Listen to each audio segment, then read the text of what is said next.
Bonjour à tous. Ah, ça, vous m'entendez bien. Alors, merci d'être restés aussi nombreux jusqu'à la fin de journée. C'est la dernière session, on va dire, breakout. Il y a encore une session keynote pour finaliser cette journée. Pour cette dernière session, on va voir comment AWS vous aide à concilier l'approche DevOps et la gouvernance. D'accord ? Je m'appelle Walid Ben Abderrahman, je suis architecte solution chez Amazon Web Services et je suis accompagné par Ludovic Tressol, qui est directeur de l'infrastructure cloud chez Gemalto. Avant de commencer, on va faire un peu d'histoire. Ce n'est pas de l'histoire contemporaine, mais au début, on avait les devs d'un côté et les ops de l'autre. Donc les devs faisaient leur travail, ils faisaient le build, le dev. Ils envoyaient leur package aux équipes d'ops qui les mettaient en production, qui les maintenaient en conditions opérationnelles. Alors je dis un peu d'histoire, mais ça existe toujours. Deux silos séparés, on a des cycles de développement qui sont assez longs. On connaît un peu les inconvénients de cette approche-là.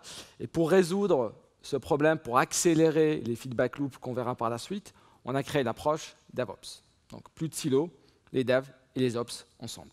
Et on verra comment AWS vous aide à accélérer l'adoption de ce framework DevOps sur le cloud. Après, sur les entreprises, on est vite rattrapé par deux autres variables qui sont très importantes, qui sont la sécurité et la gouvernance. Donc la question qui se pose, c'est comment je vais garder cette agilité, comment je vais garder ce momentum que j'ai gagné avec le DevOps, avec la sécurité d'un côté et la gouvernance de l'autre. Et comment on peut le garder day one. Si vous étiez présent ce matin à la keynote de départ, on a parlé de la partie sécurité, on a parlé de la sécurité by design. Donc, comment on peut, avant, pendant et après, garder cette sécurité, cette gouvernance avec le DevOps. Alors, on va commencer par la partie DevOps. Essayons de donner une définition. Sur la littérature, vous avez plusieurs définitions. Chez AWS, on considère que le DevOps est une culture, des pratiques et des outils. Alors, juste un petit warning, ce n'est pas une session DevOps. Il y a d'autres sessions DevOps qui sont à côté. C'est juste pour introduire le concept de DevOps. Alors, la culture, on l'a compris, les devs et les ops ensemble, il n'y a plus de silos. On a la même visibilité, le même ownership, une responsabilité partagée entre les équipes de dev et les équipes d'ops. Ensuite, il y a des pratiques qui viennent appuyer cette culture.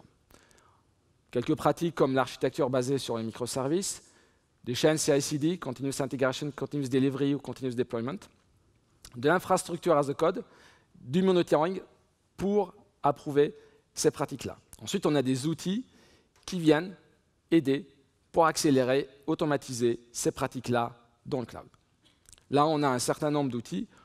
On va les voir. Si on prend une chaîne CI/CD classique, on a le source, le build, le test, le déploiement et le monitoring. C'est quelque chose que vous connaissez. On a des outils qui sont proposés par AWS pour vous aider à aller vite. Des outils managés par AWS. Je vais donner quelques exemples ici. Code Commit, qui est un guide standard, qui vous permet d'une façon sécurisée de pouvoir avoir un guide sur AWS, managé complètement par AWS, scalable, où vous pouvez chiffrer vos données d'une façon sécurisée, privée, rien que pour vous. Code Build, comme le nom l'indique, permet de faire du build sur AWS, permet de packager vos sources sur AWS, permet de faire des tests. Si on voit la phase de test, vous pouvez l'utiliser d'une façon managée complètement. Vous n'avez plus à gérer la partie infrastructure ni la partie soft. Et on peut d'ailleurs l'intégrer avec Jenkins d'une façon native chez AWS. On a la partie test, on voit Code Build, mais on peut aussi avoir d'autres party tools qui permettent de faire des tests sur AWS. La partie déploiement avec Code Deploy qui vous permet de déployer d'une façon automatisée et rapide vos packages sur AWS, sur toute infra à l'extérieur d'AWS on-premise, ou sinon sur AWS, que ce soit sur des instances OC2 ou que ce soit du Lambda. Ça vous permet par exemple de faire des rollbacks, de faire sans interruption de service et d'autres choix qui sont proposés par AWS sur Code Deploy. Et puis la partie monitoring avec X-Ray et CloudWatch. Pour accélérer la chaîne de déploiement, on a Code Pipeline, qui peut être une glue entre la partie Code Commit et Code Déploiement, avec par exemple le fait d'avoir des approvals et des stages entre les différents stages, entre par exemple Code Commit et Code Build. Et pour pouvoir accélérer le déploiement sur AWS d'une façon rapide pour les développeurs, on a créé CodeStar. Pour un développeur qui ne connaît peut-être pas toute la stack AWS, il peut directement déployer son code en utilisant CodeStar qui va déployer pour lui toute cette chaîne-là, code commit, code build, code deploy, et un pipeline complet pour qu'ils puissent démarrer rapidement sur la plateforme. Donc ça, c'est des outils qui sont proposés par AWS, qui sont managés par AWS, et ils sont scalables, qui sont sécurisés, qui vous sont proposés par AWS. Bien sûr, il y a d'autres outils qui existent sur le marché, qui peuvent s'intégrer sur AWS. Là, c'est quelques exemples. Je ne pouvais pas, bien sûr, donner tous les outils. Par exemple, on a la possibilité d'intégrer GitHub, Bitbucket à CodePipeline pour récupérer le code directement depuis un Git extérieur. On peut utiliser Jenkins, dont j'ai parlé tout à l'heure, pour pouvoir faire des tests, pour pouvoir packager, soit directement, soit en l'intégrant avec CodeBuild, ce que nos clients font d'ailleurs d'une façon assez intuitive. Et ensuite, on a d'autres outils, parce qu'on parle de chaînes CI/CD dans le contexte de DevOps, mais il n'y a pas que les chaînes CI/CD. Chaque développeur peut avoir une autonomie sur le cloud, chaque développeur a ses propres outils. Donc AWS vous donne le choix pour pouvoir développer, pour pouvoir créer sur le cloud d'une façon assez autonome. Donc ça, c'est la partie DevOps. L'idée ici, c'est juste de donner les bases sur la partie DevOps. Maintenant, revenons à la question de sécurité. Comment je vais avancer d'une façon sécurisée en ayant intégré les principes de sécurité de l'entreprise. La question est simple et la réponse est aussi simple. C'est de pouvoir ajouter la sécurité à chaque étage. À chaque étage, là, par exemple, on peut le faire entre le build et le test, avant le release, après l'avoir réalisé, avant la planification. L'idée, c'est de pouvoir l'intégrer à chaque étage de votre chaîne CI/CD. Ceci est seulement un exemple, mais bien sûr, vous pouvez le faire à une seule étage ou à 2 étages. Là, on va arriver à ce qu'on appelle le DevSecOps. L'idée, c'est bien sûr de valider les blocs sans ralentir le cycle. Là, on voit bien qu'il y a un cycle entre le moment où le développeur donne son code et le moment où il arrive chez un client, ce qu'on appelle la feedback loop, entre le build, le test, le release, et ensuite, on va revenir sur la planification. Et dans cette feedback loop, on va ajouter de la sécurité pour être sûr et pour sécuriser notre plateforme sans ralentir ce cycle de build. Je vous donne un exemple ici. On parle d'infrastructure as a code, on parle de CloudFormation, je reviendrai justement sur CloudFormation par la suite.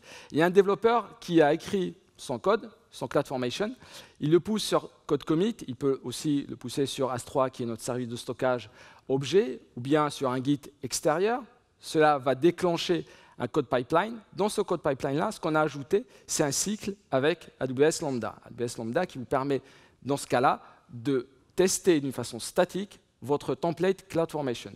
On peut, via cette lambda-là, vérifier par exemple si on a ouvert, si on a utilisé les bons règles firewall, si on a ouvert des buckets S3 à l'extérieur, si on a fait des choses qui ne sont pas conformes à nos règles de sécurité en interne. Cela sera fait d'une façon statique. On peut par exemple utiliser CodeBuild ou d'autres outils qui peuvent tester CloudFormation, le compiler en quelque sorte d'une façon statique sur AWS. Si le test passe, on continue la chaîne pipeline et on déploie la stack en production. Si le code ne passe pas, eh bien on envoie une notification au client en disant voilà, au développeur en disant voilà, il y a quelque chose qui manque dans votre plateforme, il faut le corriger, et le développeur peut de nouveau envoyer son CloudFormation template et le cycle pourra reprendre de nouveau et il passera par exemple en production. Ça, c'est un exemple d'une chaîne de sécurité. Par la suite, on verra avec Gemalto ce qu'ils ont implémenté pour avoir plus de sécurité sur la plateforme. Donc ça, c'est la partie DevSecOps. Donc, on parle de dev et de sécurité, donc DevSecOps. Il nous reste la troisième variable qui est la gouvernance. Alors, pour la partie gouvernance, avant le cloud, le process standard, c'était de verrouiller les accès à l'infrastructure. C'était un process standard. Ça permettait de gérer la gouvernance, de gérer la conformité. Par contre, il y avait beaucoup d'actions manuelles qui se faisaient sur la plateforme pour pouvoir déployer une infrastructure, pour libérer les développeurs, pour pouvoir déployer leur développement et l'avoir en opération directement sur la plateforme. Sur le cloud, vous n'avez plus ce problème d'infrastructure. Sur le cloud, vous pouvez l'utiliser directement. On vient de voir des outils DevOps qui vous sont proposés. Vous avez peut-être vu dans d'autres sessions la possibilité que le cloud vous propose. Juste avant la nôtre, on avait parlé de SAP pour pouvoir développer et pouvoir déployer SAP avec l'agilité. Donc on parle de SAP, généralement, on ne pense pas à l'agilité, mais le cloud vous permet d'avoir de l'agilité. Donc la question qui se pose, comment je vais concrétiser cette gouvernance dans le cloud? Alors, la gouvernance est un terme assez global, hein, donc on peut avoir différentes définitions de la gouvernance. Ce que je vous propose, moi, c'est de la gouvernance avec l'IT. Et je vous propose de le faire via 3 phases. La première, c'est de contrôler.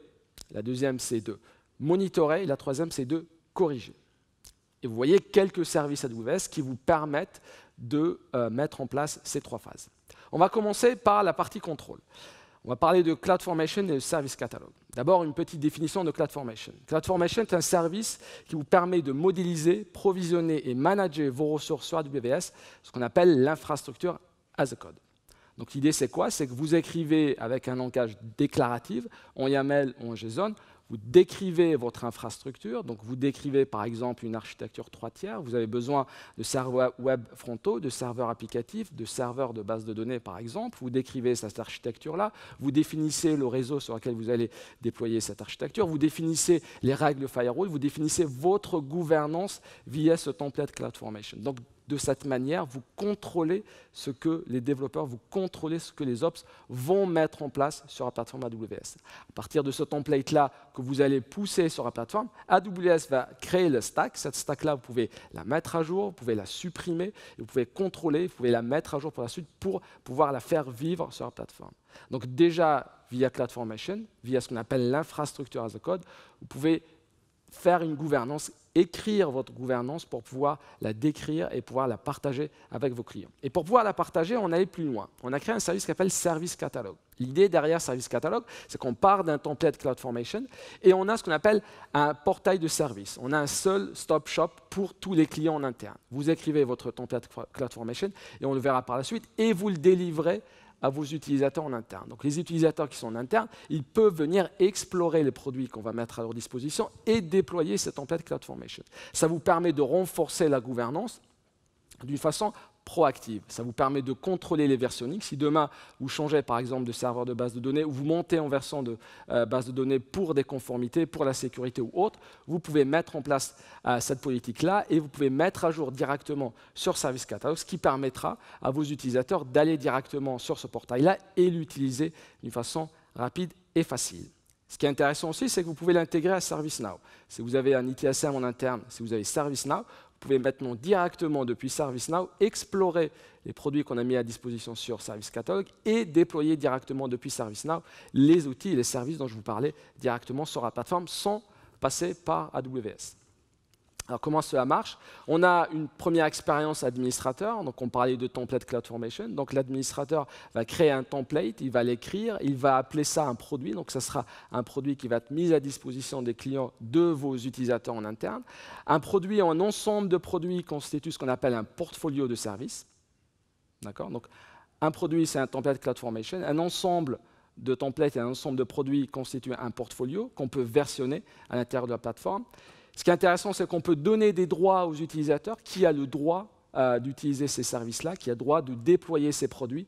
Et d'ailleurs, les utilisateurs, pour ceux qui connaissent AWS, n'auront la possibilité d'utiliser que Service Catalog et non pas directement, par exemple, une base de données RDS ou déployer des instances hors Service Catalog, ce qui vous permet d'avoir un cadre pour vos utilisateurs. Et puis, donc, vous ajoutez les contraintes, vous ajoutez les rôles, vous ajoutez les droits à ces utilisateurs-là qui vont venir derrière sur Service Catalog, qui vont rechercher, qui vont parcourir ces produits-là, ils vont les paramétrer, donc quand ils vont parcourir, ils vont sélectionner des produits. Ce qui est intéressant, c'est qu'ils peuvent ajouter leurs propres paramètres, par exemple un subnet, par exemple des usernames, par exemple une configuration spécifique à cette architecture que vous aurez définie au préalable. Une fois qu'ils ont construit ça, nous derrière, on déploie ces stacks CloudFormation. Et les clients, ils ont vos utilisateurs en interne, ils ont un output, par exemple un endpoint pour se connecter sur une base de données pour pouvoir la configurer. Par exemple, d'autres services que vous avez mis en place, ils doivent avoir un retour et comme ça, ils peuvent l'utiliser directement depuis Service Catalog. Donc ça, c'est une partie de la gouvernance sur la partie contrôle. Pour la partie monitoring, Pour la partie monitoring, l'idée, ce n'est pas juste de monitorer quand ça marche pas. L'idée, c'est de savoir d'une façon proactive ce que vos utilisateurs font sur la plateforme. L'idée, via les services que vous voyez ici, CloudTrail, CloudWatch et AWS Config, c'est de pouvoir gagner en visibilité sur ce que les utilisateurs sont en train de faire en temps réel ou presque temps réel. Si on prend par exemple CloudTrail, qui permet de loguer tous les appels API sur la plateforme, via CloudTrail, vous pouvez savoir à tout moment ce qui se passe dans votre plateforme.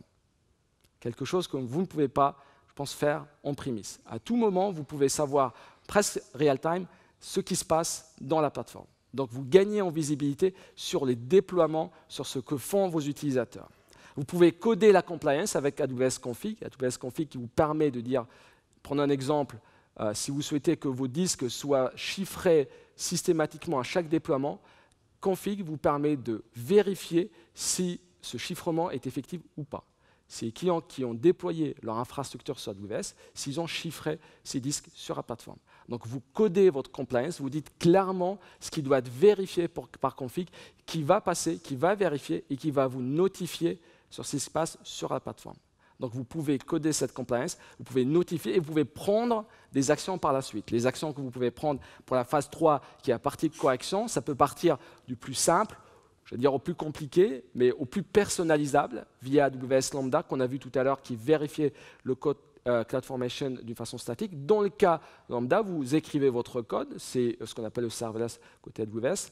Vous écrivez votre code de correction qui va être exécuté à chaque fois qu'il y a un contrôle, à chaque fois qu'il y a quelque chose qui ne répond pas à votre compliance. Imaginons dans le cas où vous lancez des instances OC2 où le chiffrement n'a pas été fait, l'idée c'est quoi? C'est d'arrêter directement et instantanément l'instance avant même qu'elle démarre.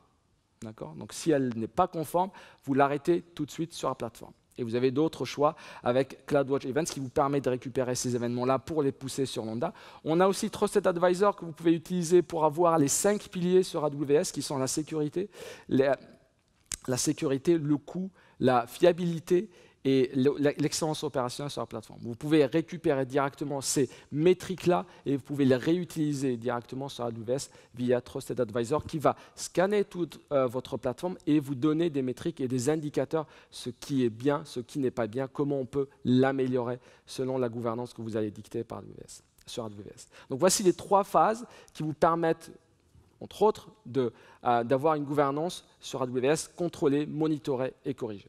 Je passe la main à Gemalto, je passe la main à Ludovic qui va nous présenter ce qu'ils ont fait chez Gemalto pour concrétiser l'approche DevOps avec la sécurité et la gouvernance. Merci. Bonjour à tous. Tout d'abord, je vous remercie d'être là. On sait avec Walid qu'on est la dernière barrière avant le cocktail, donc je vais essayer de faire le plus rapide possible, mais tout en vous donnant quand même quelques éléments. Donc, je suis Ludovic Tressol, je suis en charge des infrastructures public cloud chez Gemalto. Et je vais tout d'abord vous parler rapidement de Gemalto. Alors Gemalto, 3 milliards de chiffre d'affaires sur l'année 2017. On a une empreinte internationale. On est déployé, on a une forte culture d'ingénierie, plus de 35 centres de R&D et une propension à avoir des nationalités différentes, donc plus de 120 nationalités qui composent la compagnie. Il est relativement important de noter quelque chose. On est déployé sur 6 marchés différents. Et pour ça, je vais faire un petit jeu. Ça permet à tous de se réveiller. Et je vais avoir certainement une silver bullet. Je vais demander à tout le monde, enfin en tout cas aux personnes qui ont une voiture connectée, de lever la main et de la garder. Alors je savais forcément que ça n'allait pas être la totale. Et je vais demander maintenant aux personnes qui ont un passeport biométrique. Je suis désolé pour les personnes qui ont une voiture connectée. Vous allez garder un petit peu la main levée. Passeport biométrique. Qui a des passeports biométriques? C'est un petit peu mieux. Je vais jouer ma silver belette. Qui a un téléphone mobile? Levez la main. Avoir toutes les mains levées, ça vous laisse imaginer la couverture qu'ont les produits Gemalto dans le monde, puisqu'on délivre en fait toutes nos solutions sur différents secteurs de marché. Tout d'abord, l'aspect bancaire, les cartes bancaires, paiement NFC, tout le monde connaît. Une partie Enterprise and Cyber Security. On connaît également les Hardware Security Modules, donc les boîtes cryptographiques qui permettent de faire les calculs aux banques et aux entreprises. Une partie gouvernementale, j'en ai déjà évoqué quelques mots. Vous passez un aéroport, vous scannez votre passeport, la reconnaissance du passeport, tout ceci sont des produits Gemalto. Sur la partie IoT également, les voitures connectées, Smart Energy, Smart Home, la sécurisation justement de ces environnements-là, c'est le cœur de métier de Gemalto. La partie mobile, initialement fournisseur de cartes SIM et maintenant également de services sur les cartes SIM. Et enfin, Software Monetization. Alors, qu'est-ce qui se cache derrière ce thème? C'est la partie protection en fait, de l'IP. La partie protection de l'IP, c'est tout simplement pour les personnes qui utilisent des Genkeys ou des cracks pour essayer de pirater les softwares. On a typiquement des solutions pour protéger contre ce genre de mécanismes et de hacking.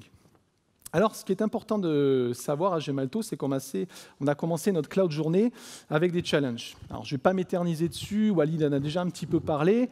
Les challenges, en fait, à Gemalto, on a eu 3 types de challenges.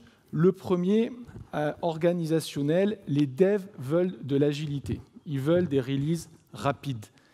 Les ops veulent, eux, par contre, de la stabilité. On ne touche pas aux opérations. Je vous laisse imaginer les frictions qu'il peut y avoir entre les devs et les ops. La partie culturelle, on va y revenir plus en détail, mais la partie culturelle, on a tout d'abord ce principe de share responsibility qui n'était pas forcément, on va dire, dans les gènes au départ entre les devs et les ops. Chacun souhaite garder le contrôle, chacun garde sa responsabilité. Une partie culture aussi, le fail fast qu'on a déjà vu également. Le droit à l'erreur était également un de nos challenges pour aller vers le cloud. Et enfin, la technologie. Alors la technologie, on l'a pris sous 2 angles. Tout d'abord, on se remet dans le contexte. Gemalto est une société qui délivre des softwares depuis plusieurs années. On a eu une forte expérience Java, .NET, serveur d'application. Je vous laisse imaginer quand on a 15 ans de Java, .NET et d'application, le lendemain, on passe sur du Bucket, IAM et CloudFormation. Pour certains, alors CloudFormation encore c'est relativement simple, mais on peut passer également sur du Dynamo ou d'autres concepts qui sont un petit peu plus compliqués, ou en tout cas où il faut faire de la plomberie avec tous ces composants. Il y a un shift technologique qui a appréhendé également, et on va en parler plus en détail de comment on a essayé de résoudre ces problématiques-là. Et tout d'abord, pour avoir une vision, pour savoir où est-ce qu'on doit aller, on doit avoir une stratégie. Donc je vous laisse deviner quelle a été notre stratégie. Alors non, en fait, la stratégie, ce n'était pas l'espoir. Je vous laisse imaginer quand on attend et qu'on imagine que ça va bien se passer, généralement, on a des surprises. Donc dans mon équipe, on a décidé en fait de délivrer un certain nombre de services, de mettre en place des bonnes pratiques et surtout de faire en sorte que ces bonnes pratiques soient, on va dire, endorsées par la plupart des équipes d'ingénierie. Et c'était ça le grand challenge également. Donc, ce qu'il est important de savoir, c'est qu'on a réfléchi sur des fondamentaux. Ces fondamentaux, il y en a 4. Il y en a un, vous allez me dire, il est relativement simple à deviner, c'est la sécurité. Gemalto est un leader mondial de la sécurité. On a une obsession sur la sécurité qui est également, comme AWS, un job zéro chez Gemalto. On sécurise les services que l'on délivre aux clients, on sécurise également tous les services que nos ingénieurs utilisent. Et ça, c'est le premier point. Ensuite, le deuxième point, quand on est en charge des infrastructures, on va gérer la gouvernance. On est forcément la personne qui va demander aux équipes de dev en disant finalement, il va falloir que tu me donnes 50 pages, puis je vais voir après 3 revues, éventuellement on te mettra le tampon. Et ça, c'est quelque chose qu'on s'est dit qu'on ne voulait plus. On veut faire en sorte que la gouvernance soit le plus transparent possible, que les gates soient les plus automatisés possible, et faire en sorte également qu'on ait ce qu'on appelle une immutabilité dans l'infrastructure. Donc une infrastructure immuable, qu'est-ce que c'est? On a pris le parti de dire une infrastructure qui est déployée en dev sera la même en staging et sera également la même en prod. Ça a énormément d'avantages et le premier des avantages, c'est la capacité aux équipes de dev de se préoccuper de quels vont être les concerns de prod ou les concerns de staging plus tard. Généralement, ce que l'on voit, c'est qu'on a une plateforme de dev, on a une seule machine, on a une seule base. Quand on arrive en prod, on a 36 clusters, des load balancers de partout. Et forcément, quand on commence à tester le software, c'est là où ça ne va pas. Et donc ça, c'est quelque chose de relativement intéressant, c'est que la capacité aux équipes d'ingénierie, donc les devs et forcément les ops qui vont développer ces infrastructures, à se préoccuper d'avoir des concerns justement pour arriver à scaler en prod. Et le dernier point qui était très important dans ce qu'on a pu mettre en place, c'est la partie automation et la partie tout est un code. On a essayé d'utiliser l'infrastructure as a code au maximum. Vous allez le voir, tout ce qui a été fait, je vous la fais très court, tout ce qui a été fait a été réalisé à base de CloudFormation. Tout ce que les équipes utilisent et tout ce que les équipes déploient est à base de CloudFormation. Tout ce qui est automatisable a été automatisé. Je ne dis pas que tout est automatisable. Maintenant, ce qu'on s'est posé comme question, c'était finalement, quand on est une équipe d'ingénierie, qu'est-ce qu'on n'a pas envie de faire ? Donc finalement, qu'est-ce que mon équipe va faire ? c'est finalement s'occuper de la delivery. Je n'ai pas envie de me préoccuper comment je délivre en staging, comment je délivre en prod, où est-ce que je dois mettre mes workloads, comment elles doivent scaler, est-ce que mes workloads sont sécurisés.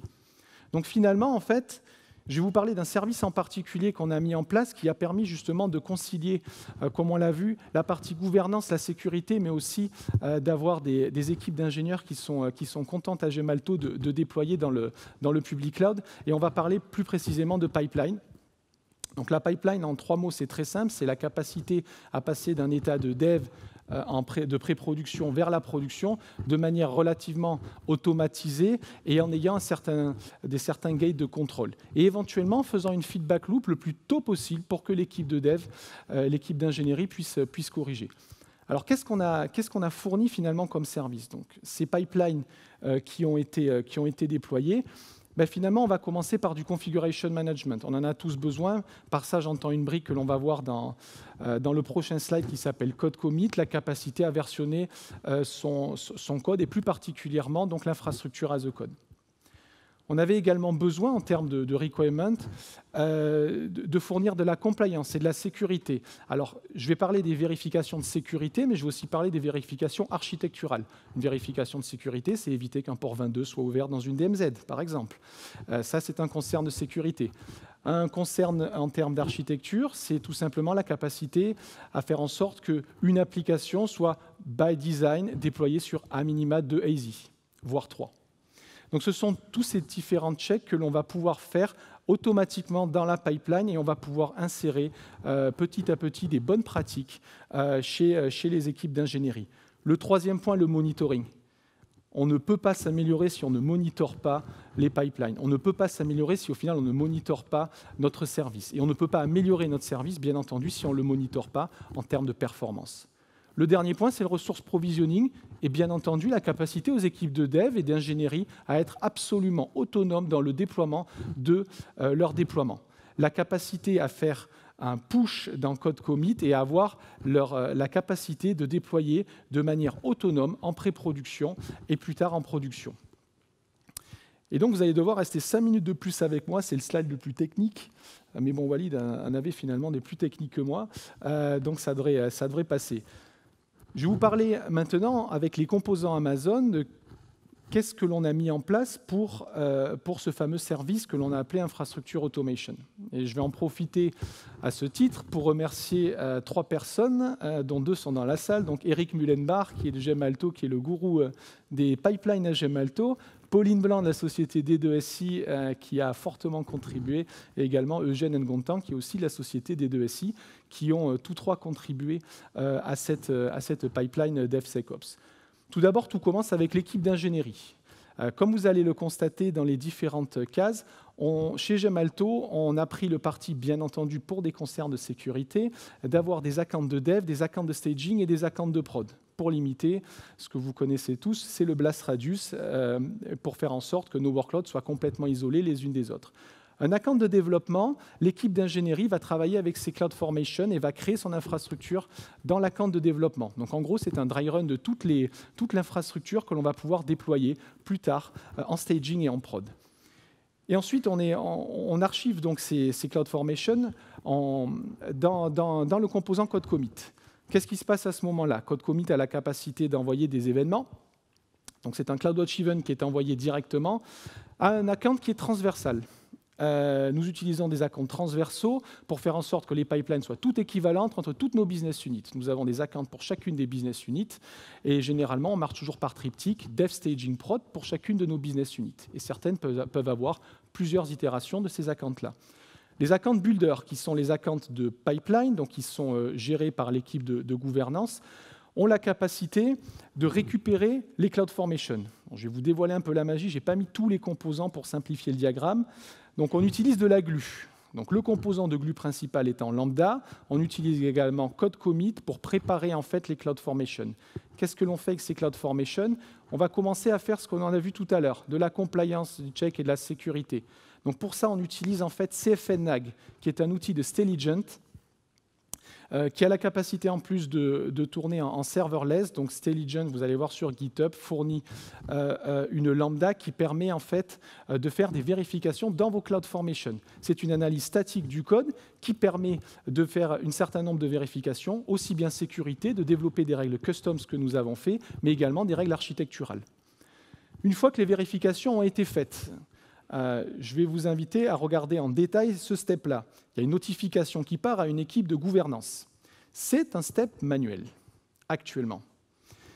Ce step manuel, en fait, on a pipé en fait, SNS qui va nous permettre d'envoyer des deliveries sur des channels Slack qui sont gérés par la gouvernance, de manière à ce qu'il y ait un approval. On a un workflow d'approval pour maîtriser les changes. À Gemalto, on voulait bien entendu partir dans le public cloud, mais on y va step by step en imaginant que les équipes d'engineering vont adhérer aux pratiques de plus en plus rapidement et bien entendu à toutes les pratiques. Donc la gouvernance approuve. Quand le change est approuvé, il y a un step dans Code Pipeline qui permet de lancer et de trigger des fonctions lambda qui permettent de déployer les CloudFormation et de créer des produits. Si vous vous rappelez ce que Walid a évoqué tout à l'heure, ces produits en fait, sont des stacks CloudFormation. L'énorme intérêt que l'on a eu à utiliser Service Catalog, c'est que les ingénieurs ont des droits IAM sur Service Catalog. Un ingénieur n'est pas admin access sur son account en ayant des droits EC2, RDS, etc. Service Catalog nous permet de gérer les droits proprement tout en maîtrisant et en autorisant les équipes d'engineering à avoir la flexibilité totale dans leur développement. Donc l'équipe d'engineering a la capacité de gérer directement tous ces produits, aussi bien de création que de deletion de suppression sur AWS Service Catalog. Et on a également le second step qui continue au niveau de la pipeline, qui ensuite pousse les produits Service Catalog en prod. Bien entendu, comme Walid vous l'a indiqué tout à l'heure, on utilise un portfolio versionné également pour chacune des équipes de delivery, ce qui permet de garder la traçabilité en termes de déploiement, du staging à partir du moment où Service Catalog commence ses déploiements, et également jusqu'en prod. Alors, quel est le gagnant dans cette histoire? Très rapidement, il y en a deux. Et ça, c'est une grande force, et c'est ce qui est très compliqué finalement dans la construction des services que l'on a chez Gemalto, c'est d'arriver à trouver de la valeur pour les équipes d'ingénierie et de la valeur pour les équipes transversales qui, on va dire, gèrent les services pour la gestion, on va dire, transversale. Donc la gouvernance tout d'abord, standardisation. Standardisation parce qu'on utilise CloudFormation, et c'est relativement important parce que toutes nos équipes d'ingénierie utilisent CloudFormation. Donc, ce qui est relativement intéressant à regarder, c'est que cette standardisation-là nous permet de faire des vérifications en termes de sécurité et d'architecture qui sont communes à toutes nos équipes d'ingénierie cross-business unit. Le deuxième point, c'est la partie compliance et sécurité. On a un gate qui est automatique en termes de sécurité, en termes d'architecture. C'est un confort pour les opérations et bien entendu pour la gouvernance. Le troisième point, bien entendu, c'est une sécurité qui est quasi transparente. On n'a pas besoin de faire une revue avec 3 architectes de sécurité pendant 6 mois et sans qu'il y ait de SLA sur cette équipe-là. C'est une revue instantanée. Le dernier point, on a la capacité justement de taguer et de modifier certains security groups une fois que CFNA, qui est l'outil de compliance et de sécurité, a fait son travail de vérification. On a la capacité de remédier automatiquement à certaines règles de sécurité. Et le deuxième gagnant, c'est l'équipe d'ingénierie. Ils sont autonomes. Et ça, forcément, au début, ce que je vous disais en termes de friction, les devs ont besoin d'agilité, les devs ont besoin d'autonomie. Le deuxième point, il y a forcément la capacité à délivrer plus fréquemment, puisqu'avec une pipeline, avec des gates qui sont quasi automatisés, les devs et les équipes d'ingénierie ont la capacité de délivrer des produits de manière continuelle, et ce, toutes les semaines. Les déploiements automatisés, on en a déjà évoqué quelques points sur la capacité justement à Service Catalog à fonctionner en termes de produits et surtout la capacité à faire du rollback sur ces produits, ce qui est très intéressant avec Service Catalog, ce que l'on peut faire également avec de la CloudFormation. Et le dernier point, qui est un environnement unique en termes de provisioning, qui est Service Catalog, que chacune des équipes d'engineering peut utiliser dans leurs accounts dédiés. Une petite projection. idéalement, au départ, c'était les next steps. On a une cadence qui est plutôt élevée en termes de delivery de features. Et quand je me suis aperçu des 4 features dont je voulais vous parler, alors certaines sont déjà délivrées. J'ai demandé à Eric, elles sont quasiment toutes délivrées, je crois. Et certaines arrivent dans le mois prochain. Donc finalement, les next steps, je vais vous parler de ce qui va se passer le mois prochain chez Gemalto. La première des choses, c'est l'intégration avec la delivery serverless. Je vous ai parlé principalement de CloudFormation. On souhaite intégrer la delivery avec toute une partie AMI. Donc ça, c'est la partie, on va dire, virtual machine, les serveurs. Mais on a également la capacité d'intégrer des delivery serverless et des delivery également conteneurs. On utilise les 3 styles d'architecture à Gemalto. On a du déploiement containerisé, on a du déploiement serverless et on a également du déploiement EC2. Le deuxième point, c'est l'intégration avec notre MI Factory. La MI Factory est un autre service en fait, qui permet de délivrer des golden images. C'est relativement intéressant puisque ça nous permet de contrôler le contenu des images, donc des AMI, et ensuite les équipes d'ingénierie ont la capacité eux-mêmes d'utiliser des pipelines software pour créer eux-mêmes leurs propres images. Ces images-là sont prises par l'infrastructure automation et sont délivrées automatiquement en staging et en prod, et ce aussi de manière immutable. Ensuite, le deuxième point, je ne sais pas si vous vous rappelez, je vous ai dit de faire attention aux steps manuels. Cet improvement-là, en fait, il est pour essayer de réparer ce fameux step manuel. La problématique qu'on a eue, c'est que finalement, les équipes d'ingénierie se sont habituées à cette rapidité. Et mon équipe n'était pas assez rapide pour valider les changes.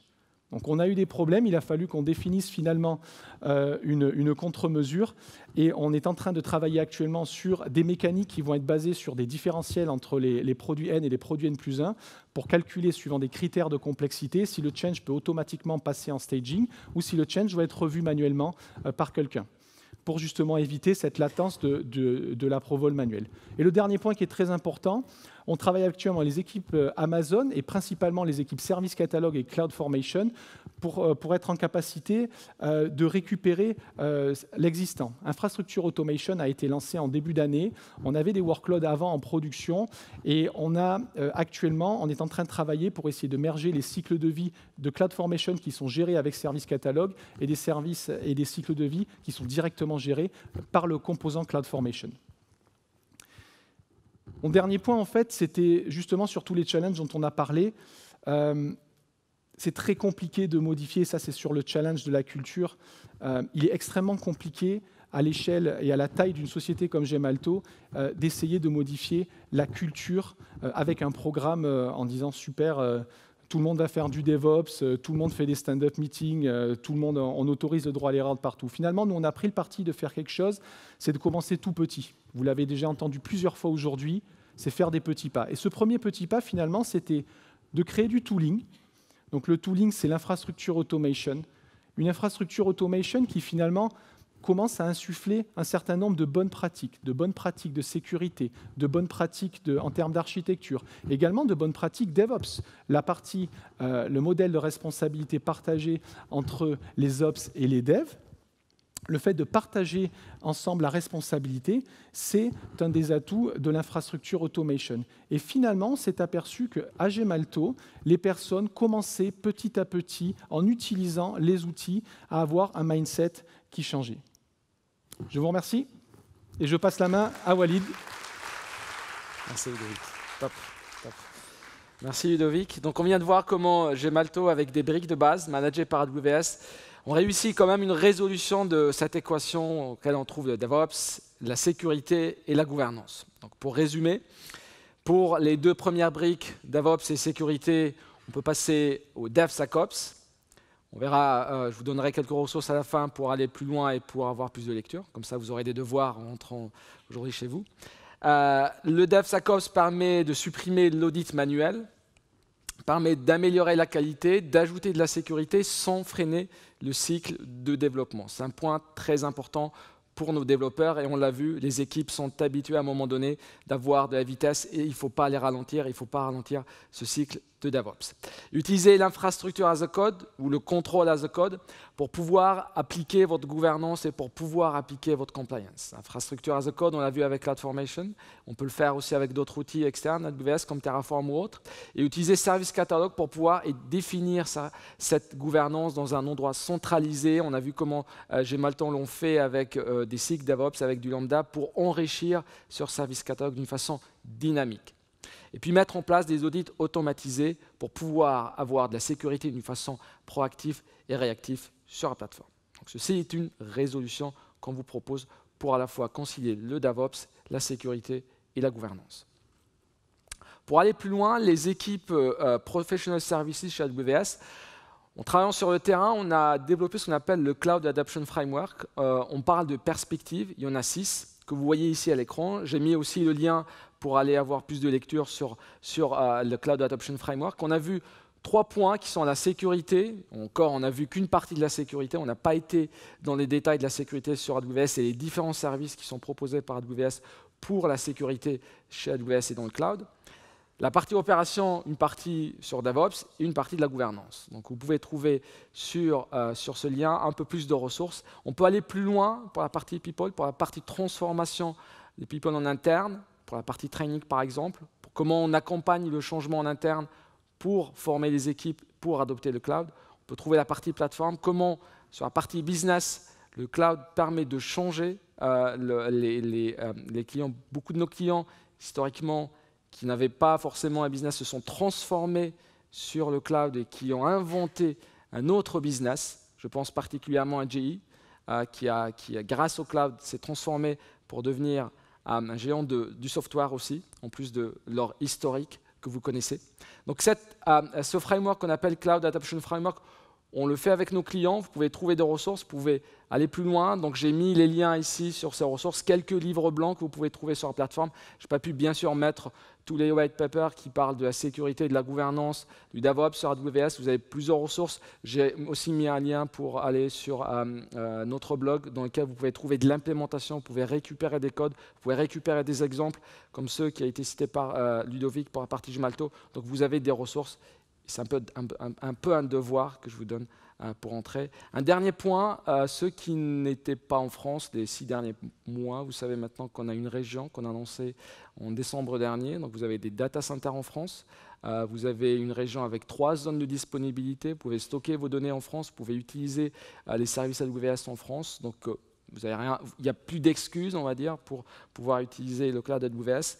On est conforme GDPR, on l'a annoncé d'ailleurs 2 mois avant le 25 mai. Tous les services AWS sont conformes GDPR. Et si vous voulez aller plus loin, il y a des dates un peu partout. Il y a les Awesome Days qui sont une journée gratuite de training sur AWS. Là, la prochaine date, c'est le 13 juillet à La Défense. Il y a des conférences en ligne.